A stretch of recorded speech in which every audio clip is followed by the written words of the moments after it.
والذي خلق السماوات والأرض في 6 أيام الله سبحانه وتعالى يانو سماينا مدرن يفتري هنا أملاك بسدس قناتوج ثم استوى على العرش كزيان بمكتل كعرش فلا كفاله أي بعد خلقه سبحانه وتعالى للسماوات والأرض على وارتفع عليهن مالتنا كعرش بلا الله سبحانه وتعالى كفاله سماينا مدرن كفتر بوهالا. فيقول الله سبحانه وتعالى في القرآن الكريم ليس كمثله شيء وهو السميع البصير. الله تعالى بقدميا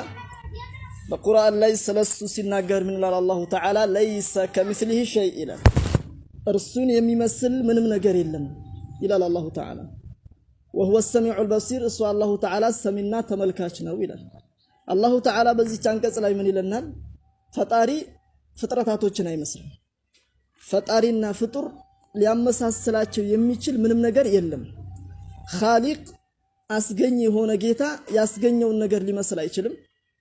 ፈጣሪ በፍጥረታቶች ሊለካም ሊደካም የሚችል የሆነ ጌታም አይደለም አላሁ Subhanahu Wa Ta'ala በሱረቱል ኢኽላስ ላይ እንዳለን ወለም የኩን ለሁ ኩፉወን አሐድ ይላል ለረሱል አላሁ ተዓላ አንድም አምሳያና ቢጤ የለኝም ይላል ለአላሁ ተዓላ አምሳያ ማድረግ እንዳንችል በሌላ አንቀጽ ላይ فلا تضربوا لله الامثال ይላል ለአላሁ ተዓላ አምሳያን እንዳታደርጉለት ይላል እኛ ፍጥረታቶች ነን አላሁ ተዓላ ያስገኘን ይሁንን ባሮች ነን እኛ ባሮች አላሁ Subhanahu Wa Ta'ala አምሳያ ልናደርግለት እንደማንችልና የተከለከለ እንደሆነን በዚህ በቁርአን አንቀጽ አላሁ ተዓላ ገልጾልናል መጀመሪያ የምናውቀው ነገር ይሄንን ነገር በደንብ ለመረዳት አላህ የዓርሽ ፈጣሪ ነው አላህ የቦታ ፈጣሪ ነው አላህ ያቅጣጫ ፈጣሪ ነው አላሁ ተዓላን ዓርሽ ላይ ማድረግ አንችልም ለምን ከተባለ ዓርሽ አላህ ፍጡር ነው ፈጣሪን እሱ የፈጠረው ላይ ማድረግ ፈጣሪን በፍጡር ማሸከም ማለት ነው አላሁ Subhanahu Wa Ta'ala ደግሞ እሱ ዓለሙን ሁሉ በችሎታው የያዘ የሆነ ጌታ እንጂ ፍጥረታቶች እሱን የያዙት ጌታ አይደለም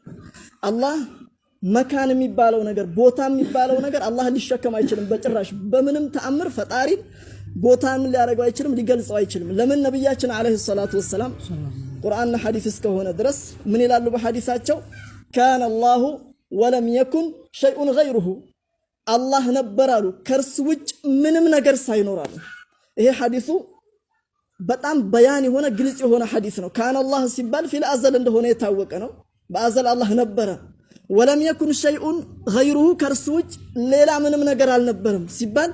غيره ሲባል ከሱ ውጭ ሲባል ላይም ይገባል ታችም ይገባል ቀኝም ግራውም ሰማዩም ዓርሽም ኩርሲዩም ይገባል ሁሉም ሳይኖር በፊት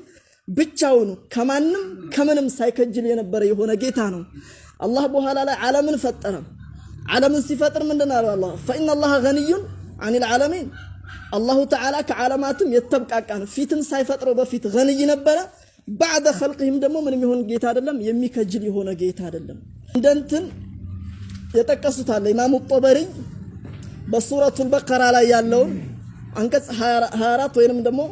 25 አካባቢ ላይ ያለው በተሐዲድ ትዝብ አይለኝም ثم استوى الى السماء የሚለው የቁርአን አንቀጽ ምን ብለው ተርጉመውታል ኢማሙ ጦበሪ على وارتفع ብለው ተርጉመውታል ثم استوى الى السماء ማለት ወደ ሰማይ ከፍ አለ በሚለው ተርጉመውታል ብለዋል ነገር ግን ንግግሩን አልጨረሱትም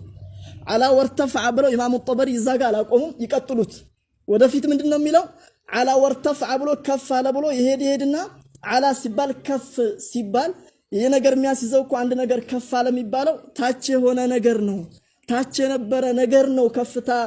የሚያስፈልገው ቢባል ይላሉ ጦበሪ ይዛው ላይ قلت علو ملك وسلطان لا علو انتقال وزوال ይላሉ قلت بيላለሁ እኔ ይላሉ ጦበሪ እዛው ላይ መቅራት ይችላሉ علو ملك وسلطان የንግስናና የስልጣን የበላይነት ነው አላህ የበላይ ነው ሲባል በንግስናውና በምኑ ነው በስልጣኑ ነው እንጂ لا علو انتقال وزوال የመሸጋገርና የመወገድ አይደለም ብለው እዛው ላይ አብራርተዋል ነገር ግን ያቺ ተቆርጣለች አልተቀራችም ለምን እንደሆነ አላሁ አዕለም